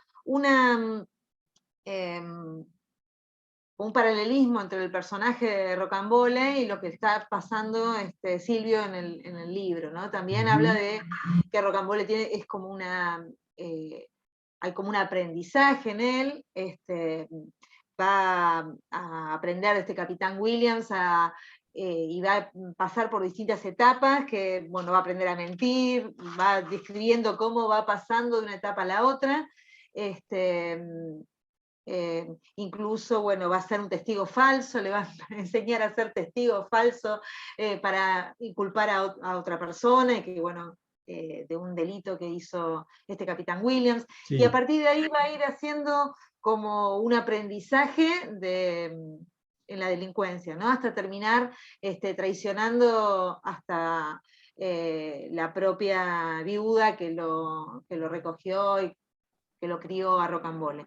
Entonces hace como ese paralelismo después, como Silvio va a traicionar después al Rengo y va a ser los mismos. Sí, y cómo lo que hace Zahita es muy bueno, porque nadie había hecho eso antes de ella, ¿no? Que es, para analizar esta novela, ir a leer a Rocambole, para ver, porque no solo hay un montón de referencias a Rocambole en la novela, sino que pasajes textuales exactos, puestos entre comillas, no afanados, pero sobre todo en el último capítulo, se cita un párrafo del último capítulo de Rocambole, también, del final de la última novela de Rocambole, donde parece que es la última, porque en realidad después resucita, ¿no? Rocambole con otro nombre, bueno. Pero que él ve a la que ella creía que era su hermana, digamos, y ella no lo reconoce. Pero sin embargo, Rocambole ve ve su pasado cuando se había hecho con éxito pasar por el duque, y paseaba por París, y se describe París, los Campos Elíseos, lugares de París, ¿no? Eso cita Arlt en ese momento medio final del juguete, y lo bueno de Zahita es que nos amplía el foco, o sea, no se limita a buscar ese párrafo y a decir sí, efectivamente está ahí, sino que nos copia un texto más largo de ese final de la novela para que entendamos mucho mejor el asunto, ¿no? Sí, aparte, también habla de Rocambole de los 14 años, como que une también una determinada edad. Habla del Club de los Exploradores, que en la novela de Rocambole se arma como un club con la tutela del Capitán Williams, de este club de exploradores. Lo mismo que comienzan a hacer en un principio, encontrándose. Claro. Entonces, como que hay un montón de situaciones comunes entre la historia de Rocambole y la historia de Silvio, como que hay un paralelismo muy cercano. También, bueno, se me mezcla ahora con lo de Sarlo, pero no importa. También, bueno, esto de mostrar el tema del folletín, ¿no? De cómo va mezclando este tema del folletín con la historia de la novela, ¿no? Es como que Silvio es un consumidor de folletines y a la vez está llevando su vida un poco de la misma manera de lo que está leyendo, como sus héroes, pero de alguna manera traiciona, no va a tener un final feliz como tal vez en la novela, que puede llegar, en el caso de Rocambole, al final termina como encontrando una forma de tomar la senda del bien y poder terminar de una manera más agradable, ¿no? Su historia, que no es el caso de Silvio, que incluso termina ahí medio tropezándose, que deja como ahí una... Sí, queda la promesa del ingeniero Vitri de que lo va a ayudar para su viaje, para irse al sur, que lo puede recomendar para algún laburo. Ahora él dice Neuquén y el otro le ofrece un laburo en Comodoro Rivadavia, nada que ver. Termina tropezándose cuando le Sí. termina dando... Empecé con una silla y salí, ¿no? Sí, sí efectivamente. Después habla de 300 millones, que es una... Bien, eso, contá eso, que está buenísimo. Que es otra historia, otra obra, que en realidad habla de una mujer donde, que es una señora que trabaja en una casa, en un servicio como sirvienta, y por un lado aparece toda la parte de ensoñación, de los sueños que tiene ella, de una... muy parecido a un folletín, que conoce un hombre, que se enamora, que tiene una hija, como una parte muy fantasiosa, y por otro lado se va entrecortando con lo que está pasando en su vida real, que la llaman para atender, que la llaman para hacer para realizar algo en la casa. Que es me pareció súper interesante esto que habla como que en el mismo momento hay dos historias paralelas. Una de su fantasía, que es el lugar donde ella, va como creando que, sueña que tiene una herencia de 300 millones y, puede salir de esta vida que está viviendo en la realidad, ¿no? Y por otro lado, su realidad, que es bastante opresiva, ¿no? No sé qué... También en en esta historia de fantasía aparece el personaje de Rocambole, que forma un poco parte de... es un personaje como central en lo que es la ensoñación de Sofía, que es el que le va a traer esta herencia de los 300 millones. Y lo que me parecía súper interesante es esto de dividir estas dos historias y como, bueno, sentir que ese momento de ensoñación es un momento para Sofía de vivir, y que su vida real, de todos los días de ser sirvienta, es bastante triste, ¿no? Fíjense que en esta obra, es la primera obra que escribe Arlt, ¿no? Utiliza recursos del grotesco italiano, ¿no? Utiliza recursos de Pirandello. Pirandello unos años antes había escrito y estrenado con notable éxito 6 personajes en busca de autor, por ejemplo, ¿no? Y el hecho de que aparece Rocambole, pero habla de él como de un personaje. Dice, gracias a mí, Ponzón du Terrail se llenó de francos, ganó miles y miles de francos. 40 tomos escribió sobre mí.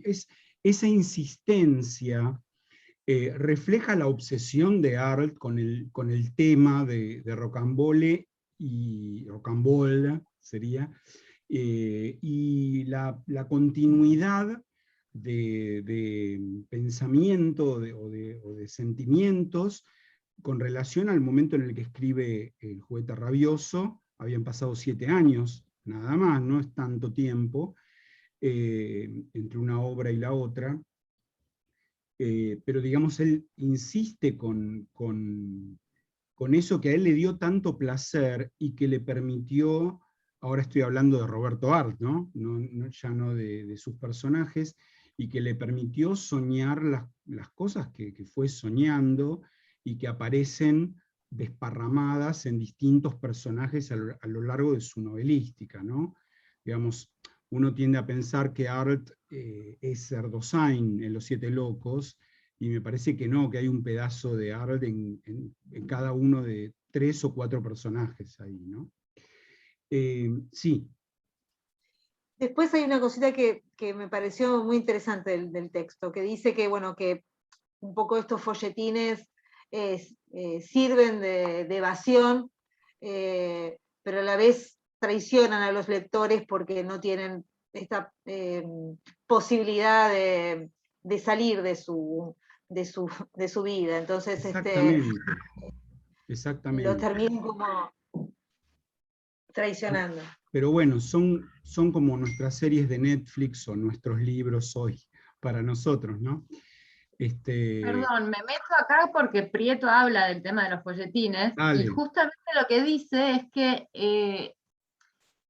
como que Arlt omite toda la parte de los folletines que tenía tanta vigencia en ese momento, principios del siglo XX, tipo Juan Moreira, de los folletines nacionales, claro, y que como que se aboca a los folletines europeos. sí. Y la explicación que encuentra, o que parece darle a esto, es que justamente que en los folletines de la literatura nacional está esa sensación de la que habla Silvia, por eso lo interrumpía, esto de como que, bueno, estos héroes en realidad lo que están buscando es una revancha, pero que en definitiva fracasan en esto, y es el sistema el que está en contra, y hay como toda una cosa que al lector lo deja bastante desesperanzado, y en cambio en los folletines europeos dan como una idea de poder, de que pueden ser exitosos en eso, en esa rebeldía, digamos. Sí, claro, claro. No sé si ustedes vieron, perdón porque hice esta relación, pero ahora vuelvo sobre lo que dijiste.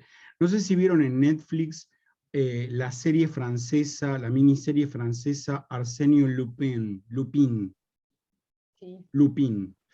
Sí. Porque la saga de Arsenio Lupin es un poquito posterior a Rocambole, Y Lupin es un personaje con la misma audacia que tiene Rocambole y que siempre sale bien parado, pero es más noble que Rocambole. Es un ladrón, no es un ladrón, es un chorro, pero no hace las barbaridades que hace Rocambole en su vida.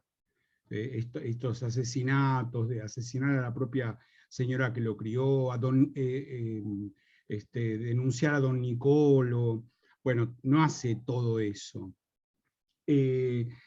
Prieto, claro, a Prieto le llama mucho la atención. Está bien, el texto de Prieto tiene sus años, ya es del 86, y se centra en eso porque, bueno, Prieto es el autor del discurso criollista en la literatura argentina, del libro del que hemos hablado, que hemos usado en Marginalizadas, ¿no? Su tema son los folletines argentinos, básicamente. Pero me parece que aquí hay otra razón por la cual, bueno, más o menos. Me detengo. Sarlo también. Silvia no lo mencionó todavía. Sarlo, perdón. Sí. No, que esto, Sarlo también, en el que ella, Roberto Al excéntrico, también hace una distinción entre lo sentimental y lo pasional. Sí. Y ahí ella dice que el sentimentalismo ablanda la radicalidad de la pasión, como que la pasión es más radical y la hace peligrosa para los intereses y las instituciones. Por eso dice que el folletismo, en este caso de acá, como que es sentimental antes que pasional. Bueno, sí, está bien. Está bien. Con el adjetivo sentimental, me parece que Sarlo va para el lado un poco del que hablábamos cuando hablábamos de cómo era el grupo de Boedo, ¿no? Con esa cosa, con una moralina, con una intención moral en el discurso. Y como una crítica a la moral. Claro. Y sentimental en el peor de los sentidos, en el sentido carreguiano, digamos, ¿no? Me parece que ya apunta ahí. Pero Prieto está preocupado por otra cosa. Dice, pero ¿cómo siendo argentino toma a estos héroes? Bueno, y hay una parte que es el comienzo de la novela, lo primero que se menciona, que son los folletines españoles, que son unos héroes andaluces, que son, digamos, como Onda el Zorro son. De hecho, hubo una serie española llamada El Curro no sé cuánto, que eran capítulos de media hora, que era un héroe así, una especie de Robin Hood, en la España del siglo XIX, en la España rural del siglo XIX, y a lo mejor podría pensarse que, bueno, que eso se podría parecer a las sagas de los gauchos malos de Gutiérrez, a los folletines argentinos, donde se inventa que hay un hijo de el hijo de Martín Fierro, el nieto de Martín Fierro, ¿no?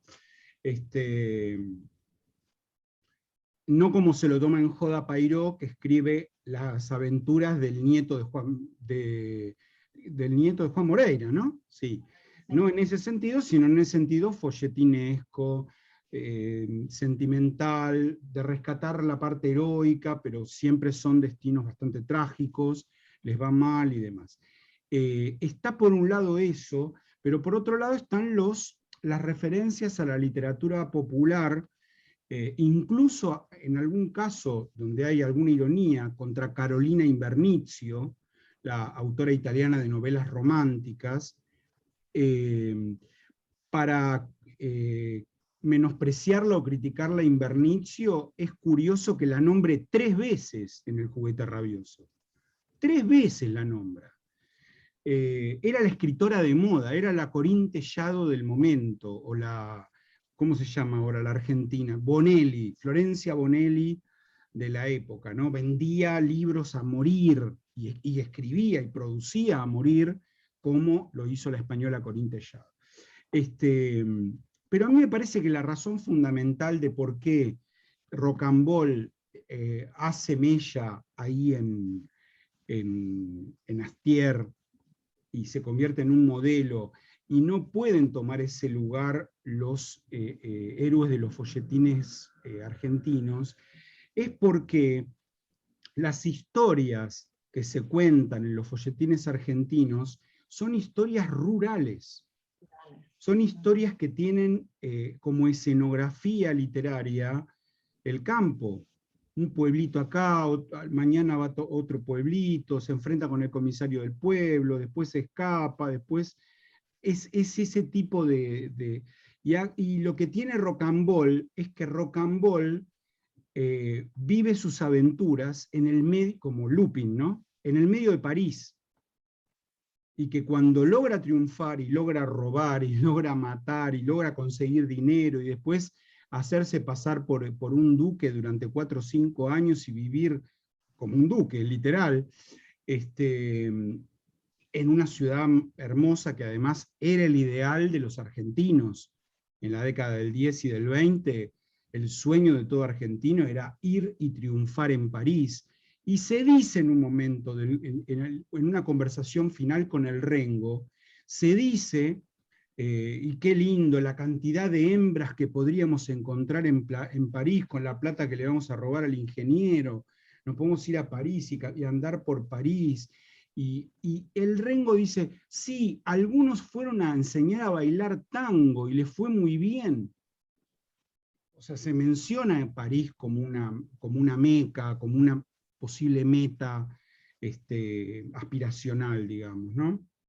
Pero a mí me da la impresión de que el ambiente sórdido, pesado y angustiante de la ciudad, de la megalópolis moderna, que es Buenos Aires, es el mismo ambiente insoportable del libro de Olivari, y un poco menos, porque transcurre en Rosario supuestamente, ¿no? Aunque no hay ninguna referencia, pero también en Claraveter está esa angustia de la ciudad, esa angustia de ser una persona anónima en el medio de la ciudad. No te conoce nadie, vos no conoces a nadie, hay que arreglársela sola, es como una selva y hay que sobrevivir, digamos, ¿no? Ese es el éxito de Rocambole, sobrevivir. Ahora, claro, es interesante la mezcla literaria que aparece en las referencias del juguete, porque el tipo cuando están robando libros, buscando libros, la enciclopedia, que esto lo podemos vender a no sé cuántos pesos y no sé qué, Enrique se lleva un libro que le podría servir para sus futuros delitos, y él se lleva un libro de poemas de Baudelaire, ¿no? Y todo el tiempo se menciona la doble condición de Silvio de admirador de la ciencia, de la técnica, y por eso quiere ser inventor, y admirador de la buena literatura. Pero bueno, no hay un gran distingo entre las lecturas por diversión, digamos, de los folletines, y la literatura de Baudelaire, porque el pibe que se afana el libro de Baudelaire es el que tiene 14 años, no el que tiene 17. O sea, puede leer las dos cosas. Yo me reconozco a mí mismo leyendo a los 14 años, acababa de descubrir a Borges, y leyendo a Borges, y leyendo las novelitas del oeste de Marcial Lafuente Estefanía, que sacaba Bruguera, la famosa colección de bolsilibros. Y bueno, yo leía todo lo que se me cruzaba lo leía. Y empecé a leer poesía, y escuchando Serrat, un día fui a comprarme un libro de Machado, y otro día fui a comprarme un libro de Miguel Hernández. Ahí ya era un poco más grande, creo que tenía 16. Así que bueno, sí, Miguel Hernández. Es rap para empezar. Sí, claro, sí, totalmente. Gran Ahora, parte. recién hablabas, comparabas con Better y con Olivari, y yo veo en Art y en esta novela que en realidad es mucho más complejo, que Claro. el personaje, que digamos que no cae en el maniqueísmo, en esto, en el pietismo del que hablabas la semana pasada, en el moralismo, y que además en lo que por ahí probablemente se vea lo autobiográfico, es en esa complejidad. Incluso pensaba en Borges, diciendo, no sé, la infinitud y vos decís, dale, George, podés no comerte la D para poder expresarlo, pero digamos, es Totalmente. como, o en Better, yo cuando lo leía pensaba, yo no sé si una prostituta diría que su aspiración es ser la mujer casada con hijos, lleno de nietos. No lo sé, yo no me prostituí nunca, digamos, pero yo soy la que se casa con los burgueses en todo caso. Está perfecto. Está muy bien. Pero No igual esto digamos es un cómo termina el arquetipo, ¿no? poema ese, ¿no? El de la Pero, prostituta que supuestamente sueña con tener la vida de una mujer decente, es un arquetipo que viene de la Edad Media, ¿eh? O sea, exacto, pero digo, pero entonces le quita como un montón de riqueza a eso de que haya tanto blanco y negro, que no está en Art. En Art están los grises permanentemente, incluso totalmente. Judas Iscariote, vos decís, bueno, pero Judas Iscariote se termina ahorcando porque no puede con su conciencia, por haber traicionado. Y Astier no, Astier termina siendo feliz de alguna manera. O sea, a mí me parece que es súper interesante eso y que lo diferencia totalmente de todos los demás textos de este Bueno, momento. sí, sí, sí, claro, claro, claro. Eso lo dice muy bien Sarlo espérate, en Art Excéntrico. Ahí lo dice. Pero también me importa mucho, no sé si le tocó eso a Mauro, la Sarlo que habla en el libro de lo que se llama Guerras y conspiración de los saberes, ese apuntecito. No sé si le tocó eso a Mauro. Lo vimos todos. Ah, eso lo Claro, vieron sí. todos. Sarlo lo compartimos porque quedaron. Teníamos número impar, así que... Bien. Bueno, ¿y a vos cuál te tocó, Mauro? Porque quedan 7 A mí minutos. el de Volker Scheikel, Sí, que es un alemán que sí. lo busqué en Wikipedia, no lo encontré, quería saber, recién anoté alemán, porque vos dijiste que era alemán, Sí, sí. no lo encontré. Bueno, o sea, yo lo conocí en Alemania en 2010. Es un profesor profesor de romanística, de literatura latinoamericana, básicamente, que fue a trabajar, estuvo trabajando en España, creo que en Colombia, pero después se fue a Brasil y se casó con una brasileña. Porque me salía, escribía el nombre ese y me salía un congreso en Brasil y decía, pero este nombre no me suena. Sí, ahora era un tipo que en aquel momento, cuando yo lo conocí hace 10 años, 11 años, tenía mi edad de ahora. Entonces entiendo que se debe haber jubilado ya como profesor. Sí. Bueno, él habla de un montón de cosas, el estilo y lenguaje en las novelas de Roberto Art. Empieza diciendo que la novela es una novela de las grandes ciudades con la modernidad. Ahí, bueno, es una novela en un tiempo, bueno, Buenos Aires con toda la cuestión de la inmigración, la cuestión de las máquinas, lo industrial que se juega mucho también en Art.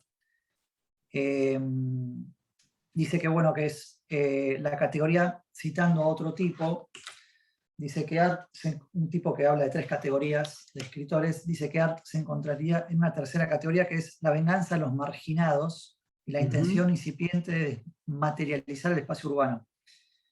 Bueno, la venganza de los marginados me parece bastante contundente. Sí, claro. Después una diferencia, bueno, también con Borges y Art, dice como que Borges toma más capaz, no sé, esta cuestión de los versos, las estructuras, más mirando a Europa, Madrid, París, Roma, y Art como que de alguna manera como que instaura una nueva estética con toda esta cuestión híbrida.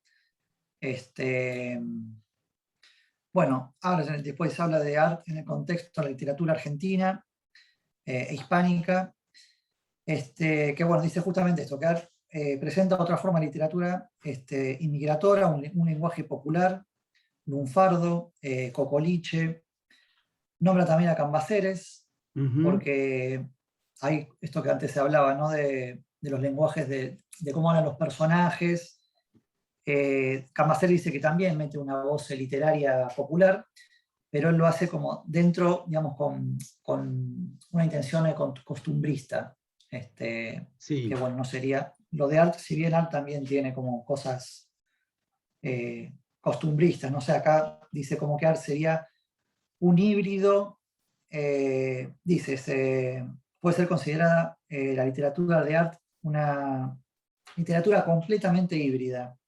Y bueno, acá anoté ahí al lado, literatura trivial, cuadro de costumbres, picaresca, sainete, novela policial, realismo, modernismo, novela de formación. Que novela de formación es como de aprendizaje, ¿no? Sí, exactamente, sería lo de Bildungsroman. Claro. Sí. Bueno, crítica social.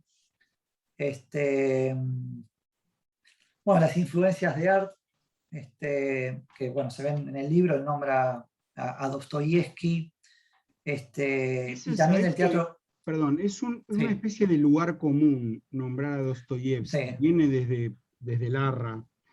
Yo no, digamos, por ahí en las ambigüedades psicológicas del personaje, uno podría pensar en alguna novela de Dostoyevsky, pero yo no lo veo tan claro, ¿eh? No lo veo tan claro. Bueno, después la cuestión del teatro criollo, también que hay Art como que toma cosas, esta cuestión de las ensoñaciones, las frustraciones, esta cosa de todo el tiempo andar craneando las cosas, que yo ahí capaz lo veo un poco al Raskolnikov o Raskolnikov, no sé cómo se pronuncia, con el crimen, como que él también, todo el tiempo, bueno, la pobreza, siempre depender de un otro. Después, bueno, lo de lo grotesco, también que antes estuvimos hablando, que, bueno, los efectos cuasi cómicos y semitrágicos, acá puse un suceso grave, violento, criminal, como que, bueno, el grotesco hace que en Art se ve también eso como algo cómico y ridículo, que también está el grotesco en el lenguaje, acá a nivel lingüístico dice que utiliza el grotesco, digamos, como una manera de desestabilizar la confianza ciega, acá dice, y limitar al lector en el idioma, digamos, en que lo está leyendo. Como una cosa es estabilizar ahí esta cuestión del lenguaje, que bueno, dice como que es el propio estilo de Art también, estas cosas, estas supuestas... También, perdón, esta que también hay como una, él dice, bueno, habla de la filología, que ya se habló, la filología, el interés de la filología en Art, diferencia también que todo, como el lenguaje de lo industrial, de cuando va ahí al militar y explica todo el invento que él había hecho, como lenguaje de oficios y de saberes que están como alejados de las élites, como esa diferencia me pareció interesante. Bueno, ahí también se ve lo autobiográfico porque Art, tengo entendido como que también era inventor, sí, de hecho claro. Creo que tiene patentado unas medias que no se corrían. Que no sé si le salió, pero bueno, sé que la había patentado. Sí. Y después dice como que hay una apuesta de Art, como hoy, digamos, siglo XXI, todos entendemos, o bueno, entenderíamos las palabras que emplea él, que en ese momento no era así.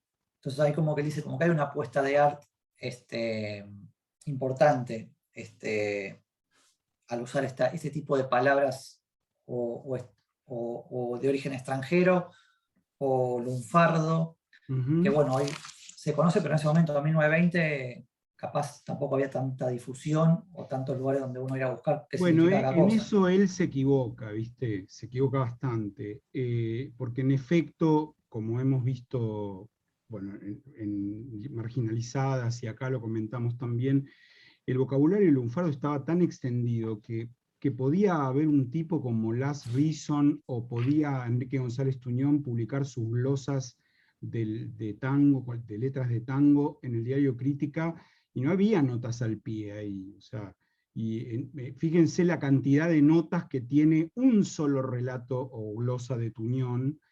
No creo que Folk... Claro, pero Art mismo pone, digamos, como notas al pie explicando algunas palabras, no todas. Pero es lo que dije antes, pone cuatro notas, y resulta que no sé cuántos lunfardismos hay en toda la novela, pero hay como 50, Claro. y no hace 50 notas. ¿Por qué?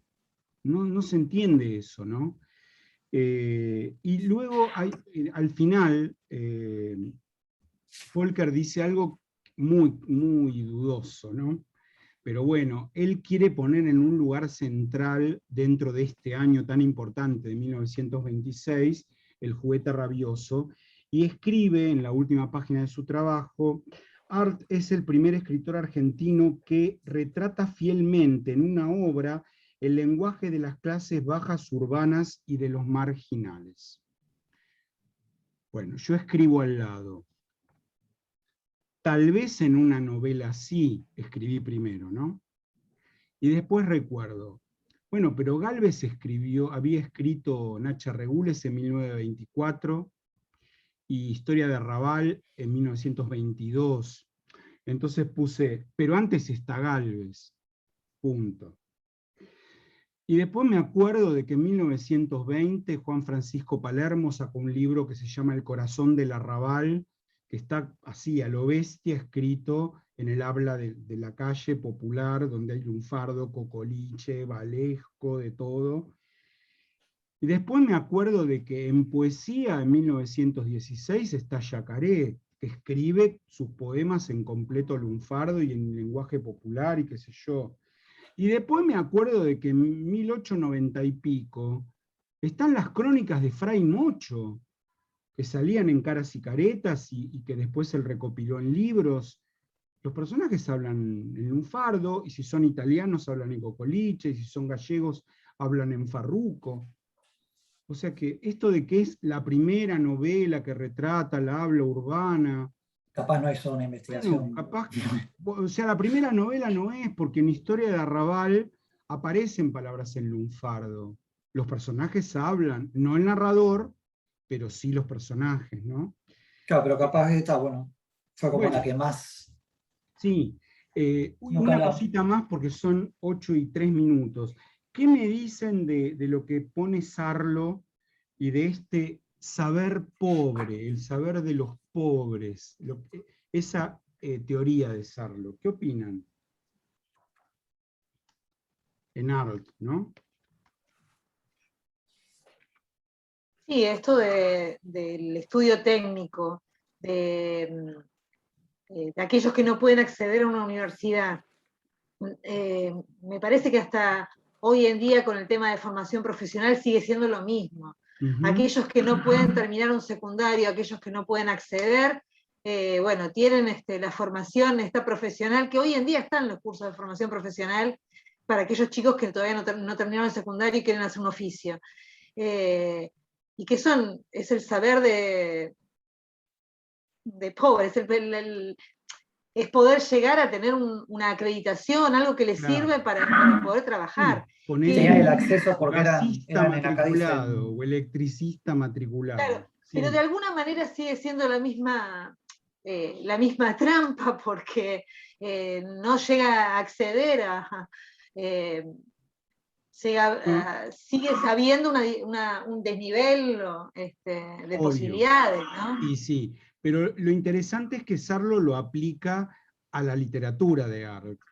Es decir, Art, como no tiene esa cultura europea que tenían los escritores de Martín Fierro, digamos, e incluso los de Boedo, eso lo reemplaza en parte con su lectura de literatura popular, folletines, y con la lectura, que esto ya no era tan... O sea, había mucha gente que lo leía, pero una cosa es leer la revista Mecánica Popular, digamos, de aquel tiempo, que no sé cómo se llamaría, la que yo conocía cuando yo era chico era Mecánica Popular. Una cosa es eso, y otra cosa es eso, llevarlo a la literatura. Ahí estaría el diferencial de Arlt, en todo caso, ¿no? Entonces, la compensación intelectual que encontraría, que habría encontrado, dice Sarlo, el escritor, es utilizar esos saberes del pobre para tapar los baches intapables de los saberes de la persona cultivada. En una parte, ella cita, pero no acá, en el otro, en el que mencionó antes. Acá dice igual, recurre a saberes callejeros, la literatura Sí. en ediciones baratas y traducciones pirateadas, la técnica aprendida en manuales o revistas de divulgación, los catálogos de aparatos y máquinas, Claro, los centros de ocultismo. claro. Es eso, porque cuando Astier va y se entrevista con el primer capitán, ya cortamos, con el primer capitán, con el que le da bola y le hace hablar y todo, él le dice, pero ¿y vos dónde aprendiste todo eso? Y le dice, yo miro todo, le dice el pibe. Por ejemplo, si en un negocio, en una vidriera, hay un aparato que no sé qué es, yo voy y lo miro esto, miro aquello, y luego entro al negocio y le digo, ¿ese aparato para qué es? Y casi siempre yo tenía razón, dice el pibe, ¿no? O sea, bueno, entonces el tipo le dice, claro, vos sos inteligente, pero además hay que estudiar, ¿no? Pero me parece que lo que dice Sarlo, que está bueno, que es justamente, si no tenés acceso a esos estudios, cómo cambiar las relaciones de poder con esa otra sabiduría. Claro. Sí, obvio, claro. Bueno, si les parece, dejamos acá. Les pido a los que no hayan leído el resto de la bibliografía sobre la novela, que la lean, porque todavía hay Prometo. Dale, Lisa. Todavía hay algunas cosas más que podríamos comentar la clase que viene, que tenemos la mitad, ¿no? Pero además, por favor, me gustaría que lean El Rengo de Proa, una partecita de esta novela, publicada por Art en Proa, y el cuento El Intruso de Borges. El indigno. El Indigno, perdón. La intrusa, pensé. El Indigno, La intrusa antes. Sí. ¿De acuerdo? Y con eso terminamos este primer bloque. A partir de la segunda parte de la clase que viene, ahí van a tener una verdadera profesora de literatura por 7, 8 clases, dándoles las 2 unidades que siguen. Bueno, mis querides, gracias por su atención, por su dedicación, por su compromiso, por estar, por su cariño también, que lo noto en sus caras, en sus sonrisas. Y le damos la posibilidad a la jefa máxima de que diga las últimas palabras de hoy. Mañana creo, mando la clase por subida a YouTube para que el papá de Silvia la pueda ver. Bueno, ahora que somos anfitriones ambos, te conviene, Oscar, finalizar a vos la clase para que te quede el enganche para... Ah, vos decís, bueno. O ya podés interrumpir la grabación,